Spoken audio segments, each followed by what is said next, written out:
We don't trust, we test. That's quite a statement. And I think I was right saying its technology is evolving. We got new announcements during the keynote. So wonderful. It's incredible to see the role Microsoft is playing and the leadership role they're taking in AI. And like I said, our partnership with them is even more critical than ever. But you're not here to just hear us talk about it. You actually want to see AI in action. Let's give you a sneak peek of some of the AI that's being done in our lab, or how we're using AI in our labs, and really highlight the impact of intelligent tests will have on you as a test engineer, a lab manager, or test leader. So with that, I'd like to introduce Michael Phillips, Senior Director of Software Technology, and Shruti Shirhatti, Director of Application Software R&D.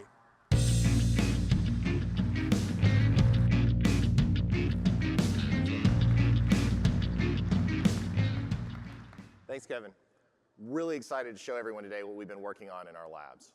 As you know, NI's existing hardware and software already accelerates your workflow, but we envision an improved workflow centered on your device and accelerated by AI. This is a workflow that is seamlessly integrated, improving your efficiency, your time to market, and your product performance. Today, we're going to show you how AI can improve building a test system, then how it can improve operating that test system, and finally, how it can power your analysis. The device we'll be using today is a high-performance RF power amplifier from Qorvo. These devices are like megaphones for radio frequency signals. They're critical in enabling communications, radar, and other wireless applications. Shruti will be playing the role of a validation engineer who's trying to determine test limits for manufacturing. Shruti, let's test our device. Sure, Michael. So as you can see, I'm logged into Instrument Studio, and this is what enables the data and the decisions from every step of my workflow to be connected and managed. This is what centers the intelligence around me, the test engineer. Now, a typical starting point when performing a validation test is to reference a requirements document for the device that's being tested. So let's go ahead and use a prototype of an AI-powered requirements import capability in Instrument Studio. So a challenge with requirements documents like this is you get something from a colleague, it doesn't have a common structure. So it can be really time-consuming and error-prone to go through it carefully and get what you need to put into your tools to have requirements. It may be a document, it may be slides, it may be a spreadsheet. It doesn't matter. Using Azure OpenAI from our partners at Microsoft, we can securely extract these requirements and enter them directly into your tools, being industry ready. Shruti, let's take a look at the document. Sure. So a typical requirements document like this one contains information like the product overview, the test plan, the operating conditions, and the theory of operation. As Michael pointed out, the format and the contents of this document can vary pretty significantly depending on the customer, the industry, or even the team. So this AI-enhanced capability does not rely on any specific assumptions about the structure or the contents of the requirements document. As we can see, the import has completed, and on the left, we have a list of specifications that we need to test. Wow. Did everyone just see that? AI just worked with that human-readable format that we gave it and instantly, invisibly, seamlessly integrated all of that into Instrument Studio. That's really AI enhanced.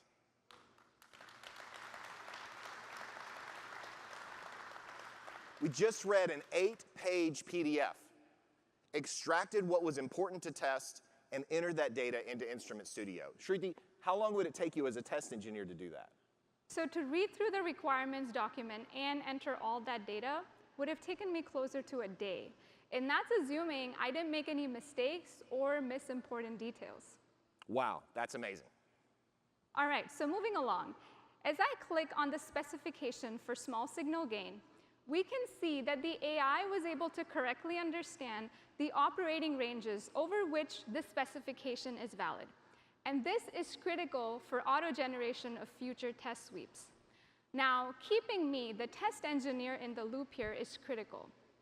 We can see that the AI correctly pulled in the frequency operating ranges to be from 8.5 to 10.5 gigahertz.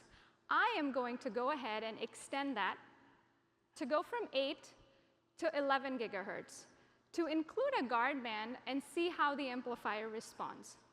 Also, because we don't have a temperature chamber here on stage, I'm going to unselect the temperature operating ranges for now.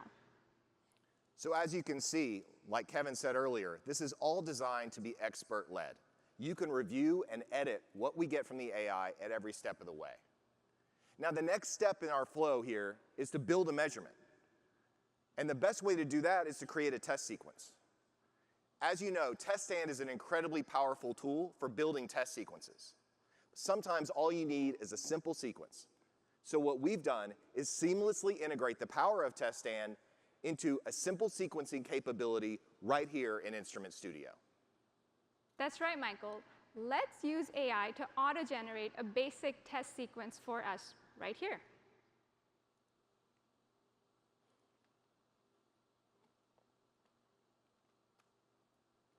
Now, the next step for me is to go look for a piece of trusted IP that I can reuse to perform the small signal gain sweep. So this is the part where you actually have to have some IP. Ideally, you don't want to have to create something from scratch. You want to reuse some existing trusted IP, if you can find it. The challenge is finding it. Do you wade through internal file shares? Do you ask a colleague? And maintaining an IP library like this is a hard problem. But we see an opportunity to build this up automatically with intelligence. And here we're showing an AI-powered semantic search that's been AI-enhanced. Remember in yesterday's keynote how Eli showed you how we can actually create descriptions of LabVIEW VIs for you. Well, take that concept, add to it descriptions of other code and other measurements you have. We can store those in a vector database, and we can use that information to power a semantic search that can find what you need when you need it. One thing to note is Shruti didn't actually type in a search query here. All of this is gathered from the requirements document at the very beginning, so we know what you need. What we're going to use is the VNA small signal gain sweep, because we used that on a recent project. This gives me an opportunity to introduce a product, the new VNA instrument, the PXIe 5633 VNA. This pairs with a VST3 to enable S-parameter VNA measurements and modulated measurements in a unified instrument. Now, normally we would have needed to select hardware and set up channels by now, and AI could help you with that too. But for the sake of time, we're going to skip that part. Shruti, let's run the sequence. OK, so once I've had a chance to review and audit the test sequence that the AI generated for me, I can run it. And as I run it, we can see that the AI was able to take into consideration the power-up sequencing requirements for this device and auto-generate parametric test sweeps over frequency and drain voltages. And all of this from that requirements document. Right, so not only did we actually bring in what we need to test, but how to test it, to safely power up and power down the device before and after, all from that requirements document. Getting this step right is crucial. If we get it wrong, it would invalidate our test. And worse, it could be catastrophic for the device. And of course, you can go into this sequence and check every step to make sure it's correct. Shruti, what's next? So the next step is for me to publish this test sequence to SystemLink. This enables the rest of my team to have access to it and for me to be able to deploy this to a test station. So now that we've seen how AI can help us build a test system in record time, let's see how AI can help us deploy to multiple test stations. Remember, our goal here is to determine test limits for manufacturing. To do that, we need a lot of data from many devices. So we're going to need to use multiple test stations. That way we can figure out high confidence test limits. Now, we don't have a validation lab here on the stage. So what we're going to do now is show you the flow for a lab manager to schedule and run these tests. So after we add the rest of the characterization tests beyond small signal gain, we're ready to schedule. Now, the AI knows which systems are suitable to run this. They have the right hardware, so we're going to select those. And we're going to test in Austin on all of our devices. And we're in a hurry here, so let's move to the front of the line. Now, one challenge is these are shared resources. There are countless combinations of all the things involved to schedule your tests.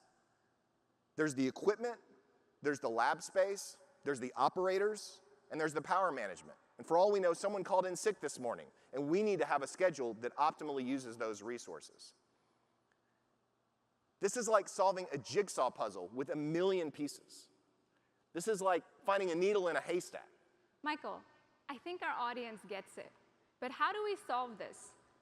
Well, fortunately, we can apply intelligence here too. All you have to do is click Auto Schedule, and we bring AI to help you optimally use these resources. So now you can see, yes. Now we can see our tests have been scheduled to run first, and others have been intelligently postponed. And of course, you can look at that and change anything to meet your needs. It's expert-led. Resource deployment and scheduling like this optimizes your equipment and your operators. Further, SystemLink can handle deploying the software and the dependencies correctly so that you get speed and consistency of those results. Okay, next, let's fast forward. All of these tests are done. We have results from 100 devices. Let's see how AI can enhance measurement data analytics. Shruti, are we ready to analyze the results? We sure are. So all analytics begins by having sufficient quality and quantity of measurement data. And oftentimes, it is finding this measurement data that is the hardest part because of it being stored in a variety of different formats and across so many different test machines. The context and the intelligence that travels with me every step of my workflow makes it easier than ever to find this measurement data. So what I have pulled up here on screen is test data from the small signal gain sweep that we ran on the test stations, specifically for the 16-volt drain voltage. Now that I have the measurement data that I care about, we can start to run some powerful analytics on it. We envision being able to offer large libraries of statistical and AI-powered analytics, but for now, my task at hand is to get to a test limit, and that is the option that I'm going to select. So determining test limits is a complex statistical calculation. It involves data from multiple sources. First, you have the product requirements, which we brought in through that document at the beginning. Then you have the measurement data that you've collected, which we just got. But then you also have the instrumentation uncertainty for all the devices that you use to gather that data. Lucky for us, all that information has been connected and it's ready to be leveraged with intelligence. This enables Shruti to recommend test limits with expert desired confidence that the manufactured population will be better than the limit.